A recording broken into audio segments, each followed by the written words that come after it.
Hello everyone, again welcome back. So today we will discuss about physical properties of metal. उसके बाद non metal की discuss करेंगे.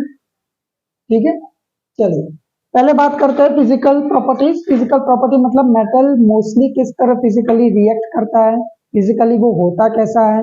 उसमें भी कई टाइप के एक्सेप्शंस होते हैं कि वो प्रॉपर्टी कुछ मेटल्स दिखाते हैं तो कुछ मेटल्स नहीं दिखाते हैं. ठीक है, वन बाय वन डिस्कस करते हैं. इसी तरह से आपको एग्जाम में लिखना रहेगा, लेकिन ये जो मैंने शॉर्टकट में लिखा है इसको थोड़ा आपको डिस्क्रिप्टिव वे में लिखना पड़ेगा.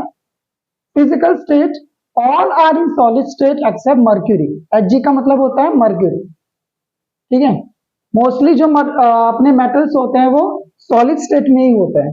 आयरन हो गया, लोहा लक्कड़ हो गया, पित्तल हो गया, तांबा हो गया, एल्यूमिनियम, कॉपर, जो भी है वो सारे सॉलिड स्टेट में ही होते हैं. सिर्फ मर्क्यूरी है जो मेटल में आता है लेकिन लिक्विड में होता है.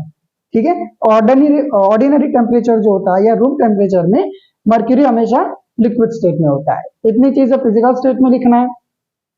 मेटेलिक लस्टर के बारे में बात करें. मेटेलिक लस्टर, लस्टर की मतलब उसका सरफेस कैसा है, शाइनी है कि रफ. तो मोस्टली प्योर स्टेट के अंदर मेटल का शाइनी सरफेस होता है. ठीक है, मेटल का क्या होता है, शाइनी सरफेस होता है. Example sodium metal. ठीक है, सोडियम मेटल हम जानते हैं कि उसको केरोसिन में रखा जाता है क्योंकि वो एयर के कांटेक्ट में आके क्या होता है, बर्न होने लगता है, इसलिए वो केरोसिन में रखा जाता है. इसको आप चेक कर सकते हैं अपने एक्सपेरिमेंट के जरिए. एक प्रैक्टिकल करना है कि सोडियम मेटल को आपको निकालना है, ठीक है, केरोसिन में से, और फिर उसको फिल्टर पेपर या किसी भी पेपर के बीच में लाके प्रेस करना है. क्योंकि वो सॉफ्ट होता है तो वो प्रेस हो जाएगा. प्रेस करने के बाद आपको क्या करना है, उसको चाकू से बीच से काटना है. सोडियम मेटल को चाकू से बीच से काटना है. तो जो कटा हुआ हिस्सा है, the cutted portion will appear as a shiny surface. वो एकदम चमकीला सरफेस आपको वहां पर दिखेगा. जो सोडियम का जो मेटल होता है उसका आधा पार्ट जो आपने काटा हुआ है छुरी से या चाकू से, वो शाइनी सरफेस से दिखेगा. तो ये 10 एग्जांपल है मेटेलिक लस्टर के बारे में अगर हम बात करें तो. Third is density. तो मोस्टली मेटल्स की डेंसिटी हाई होती है. मतलब डेंसिटी ज्यादा होने का मतलब कि वो किसी भी लिक्विड के अंदर सॉल्युबल मतलब कि सिंक हो जाता है, डूब जाता है. सिर्फ एक लिथियम, सोडियम और पोटेशियम, इनकी डेंसिटी कम होने की वजह से ये पानी के ऊपर तैर सकते हैं, ये फ्लोट करते हैं. बाकी मोस्टली इन तीनों को छोड़ के बाकी जो मेटल्स है वो हाई डेंसिटी वाले प्रॉपर्टी शो करते हैं. Next is melting and boiling point. तो usually have a high melting and boiling point. Metal की हाई बॉइलिंग होती है और हाई मेल्टिंग पॉइंट होती है. जैसे कि आयरन की मेल्टिंग पॉइंट, आयरन को अगर आपको पिघलाना है, मेल्ट करना है, तो आपको 1535 डिग्री सेल्सियस आपको टेम्परेचर वहां पर देना पड़ेगा. वही आपको कॉपर को अगर पिघलाना है तो 1083 डिग्री सेल्सियस आपको टेम्परेचर देना पड़ेगा. इसमें भी एक एक्सेप्शन है कि sodium, potassium, mercury, gallium and caesium.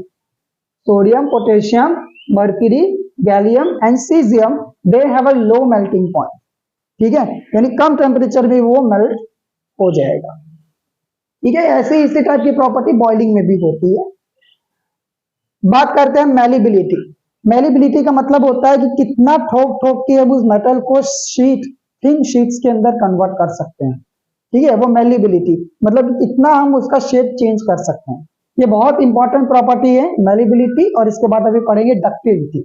These are both are important properties, क्योंकि इसकी वजह से क्या होता है कि हम मेटल्स को अपना शेप दे सकते हैं जो हमारे मन में आए. वो ability of metals to be beaten into thin sheets, उसको हम कहते हैं malleability. Example gold and silver, जो मोस्ट मेलेबल सब्सटेंस होता है, सोने चांदी के जो जेवर होते हैं या जो भी चीजें बनती है, अंगूठी बनती है, उसको मेलेबल कहा जाता है. उसको ठोक के बनाया जाता है, उसको बीट किया जाता है, पतली पतली शीट्स में कन्वर्ट किया जाता है, तो उसको हम कहते हैं malleability. Example gold and silver. Aluminium भी हाईली मेलेबल होता है. ठीक है, एल्यूमिनियम का एग्जाम्पल हम ले सकते हैं कि कई मिठाइयों के ऊपर भी जो परत लगाई जाती है वो एल्यूमिनियम की फॉइल होती है. ठीक है, उसको ज्यादा से ज्यादा प्रेस किया जाता है, थिन एकदम पतली शीट में बनाया जाता है, तो उसको मिठाई में, कंफेक्शनरी के अंदर, इन सारी जगहों पर ये यूज होता है. ठीक है, चलिए अब नेक्स्ट डिस्कस करते हैं. डस्टर कहां गया, चलिए कोई दिक्कत नहीं. नेक्स्ट प्रॉपर्टी डिस्कस करते हैं अबाउट डक्टिलिटी.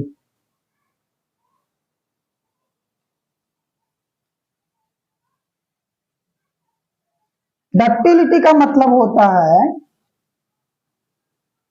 कि कितना मेटल्स को हम प्रेस करके या बीट करके थिन थिन वायर्स के अंदर कन्वर्ट कर सकते हैं, ठीक है, स्ट्रिंग्स के अंदर कन्वर्ट कर सकते हैं, उसके तार बना सकते हैं, ठीक है। तो क्या लिखेंगे, the ability of metal to be drawn into thin wires, ability of metal to be drawn into thin wires, wires के अंदर आप कन्वर्ट कर सकते हो उन मेटल्स को, उन मेटल्स की जो प्रॉपर्टी होगी वो होगी डक्टिलिटी, यानी जो ज्यादा डक्टाइल हो सकते हैं, ठीक है। इसके अंदर आप एग्जांपल ले सकते हो गोल्ड, एग्जांपल बेस्ट क्या है, गोल्ड, क्योंकि गोल्ड की चेन बनाई जाती है तो उसको वायर में कन्वर्ट किया जाता है, तब जाके उसका शेप बनता है, ठीक है। गोल्ड की परत भी बनाई जाती है तो वो गोल्ड मेलिबिलिटी का भी बेस्ट एग्जांपल है, गोल्ड की तारें भी बनाई जाती हैं तो उसका एग्जांपल डक्टिलिटी में भी हम यूज कर सकते हैं, ठीक है।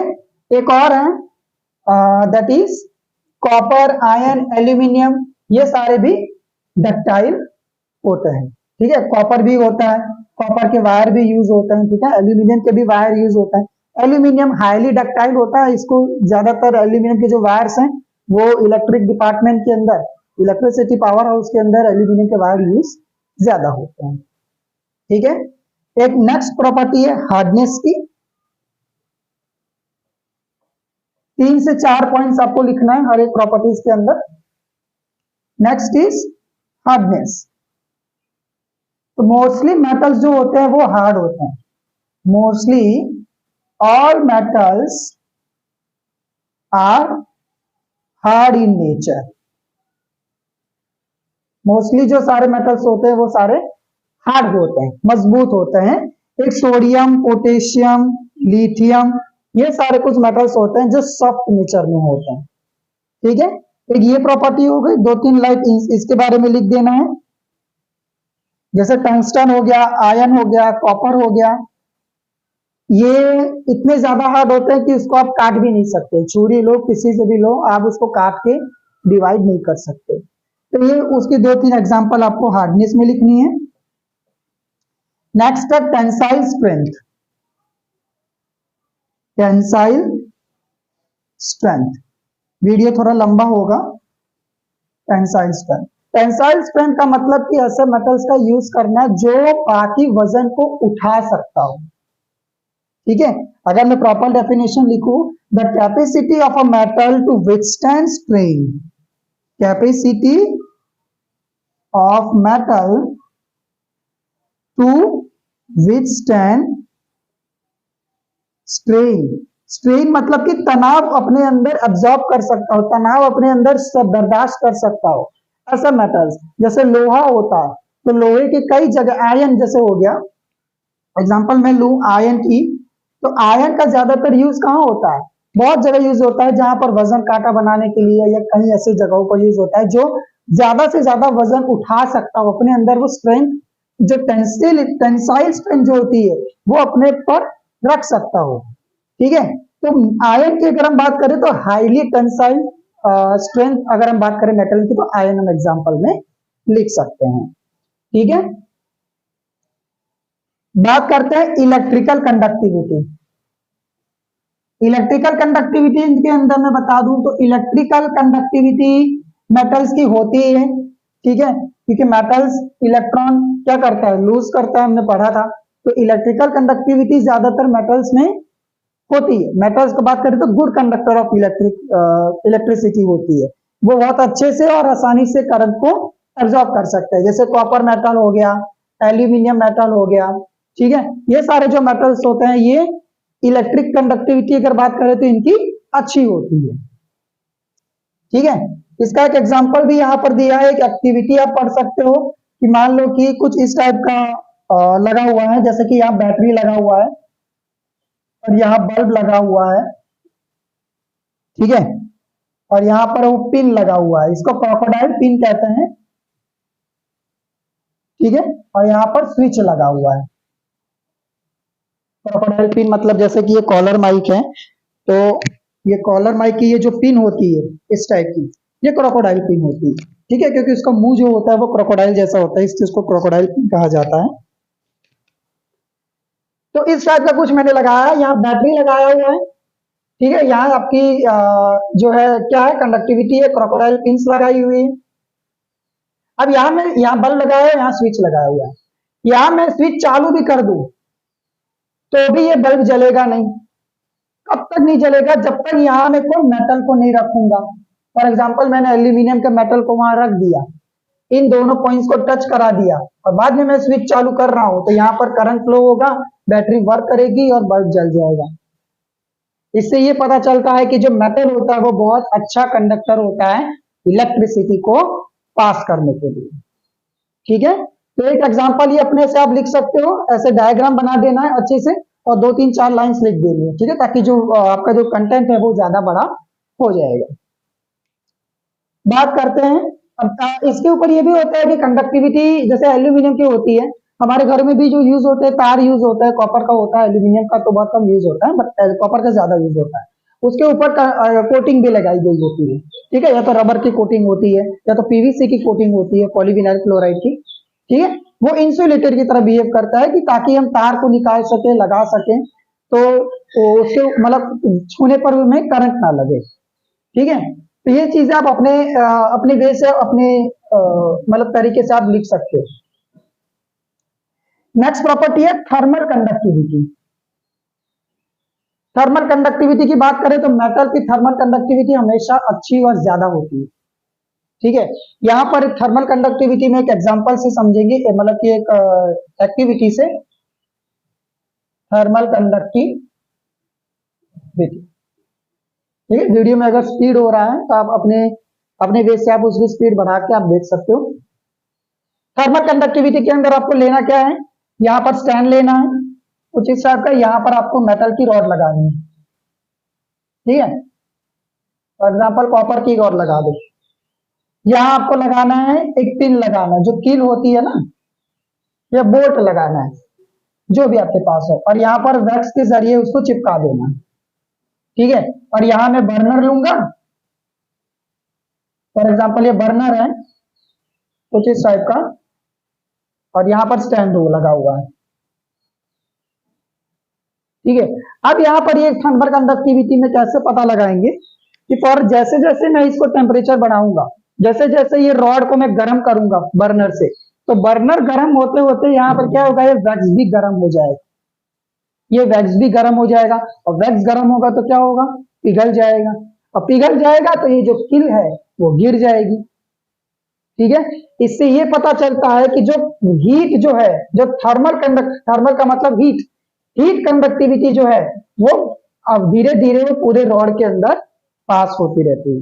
इसके जो पार्टिकल्स होते हैं सारे, हर एक पार्टिकल्स, रॉड के पार्टिकल्स के अंदर वो हीट ट्रांसफर होती है, और हीट यहाँ कर रहा हूं और हीट ट्रांसफर होते होते यहाँ तक आ गई फ्री पॉइंट पे, और यहाँ पर वैक्स को गिला दिया और कील को गिरा दी, ठीक है।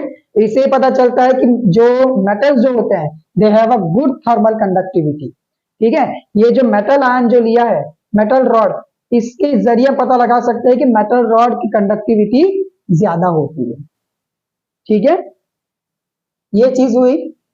एक बात करते हैं, दो प्रॉपर्टी और है, देख लेते हैं। एलॉय फॉर्मेशन, एलॉय का मतलब होता है मिश्र धातु, ठीक है, कि बहुत सारे मेटल्स को कुछ मेटल्स होते हैं जिसको बनाने के लिए दूसरे मेटल्स को भी अंदर इन्वॉल्व किया जाता है। जैसे सोना होता है तो हमेशा हमको टीवी में एड में ये दिखाया जाता है कि वो 24 कैरेट का है, 24 कैरेट का गोल्ड है, जबकि 24 कैरेट कभी नहीं होता, वो 22 कैरेट या 21 कैरेट का होता है, ठीक है। 24 मैक्सिमम 22 कैरेट का हमें गोल्ड जो होता है वो मिलता है बाजार के अंदर, क्योंकि उसके अंदर और भी कुछ मेटल्स को यूज किया जाता है। क्योंकि जैसे सोना हो गया तो सोने को अगर आप जितना प्योर रखने की जाओगे तो उतना प्रेस हो जाएगा, क्योंकि गोल्ड जो होता है वो थोड़ा बहुत सॉफ्ट होता है, ठीक है। गोल्ड के अंदर अगर हम दूसरी चीजें नहीं मिलाएंगे तो गोल्ड की जो हार्डनेस है वो मेंटेन नहीं हो पाएगी, इसलिए कुछ ना कुछ अंदर मिलाया जाता है।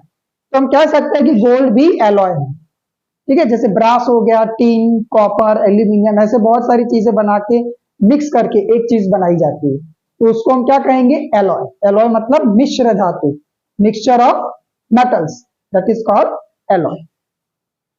और एक लास्ट प्रॉपर्टी है सोनोरस। सोनोरस का मतलब होता है कि मेटल्स की वो प्रॉपर्टी जिसके अंदर टच करने पे या एक बार स्ट्राइक करने पे, कोई मेटल को स्ट्राइक कराने से उस मेटल में आवाज आती है, साउंड जनरेट होता है।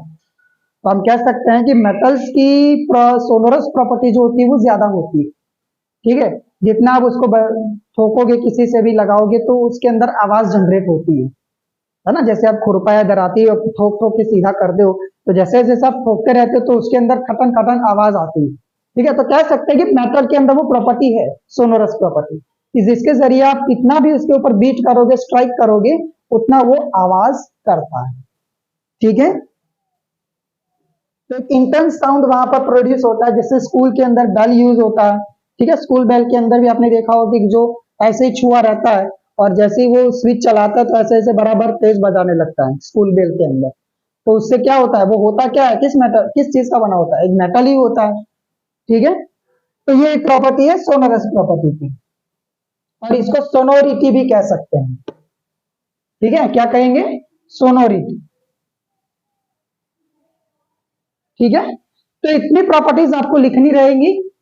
कौन कौन सी होंगी, फिजिकल, कौन सी थी, फिजिकल जो होता है नेचर, फिर metallic lustre, density, melting and boiling point, ductility, hardness, tensile strength, thermal conductivity, alloy formation and tensile strength, और लास्ट में जो था सोनोरस।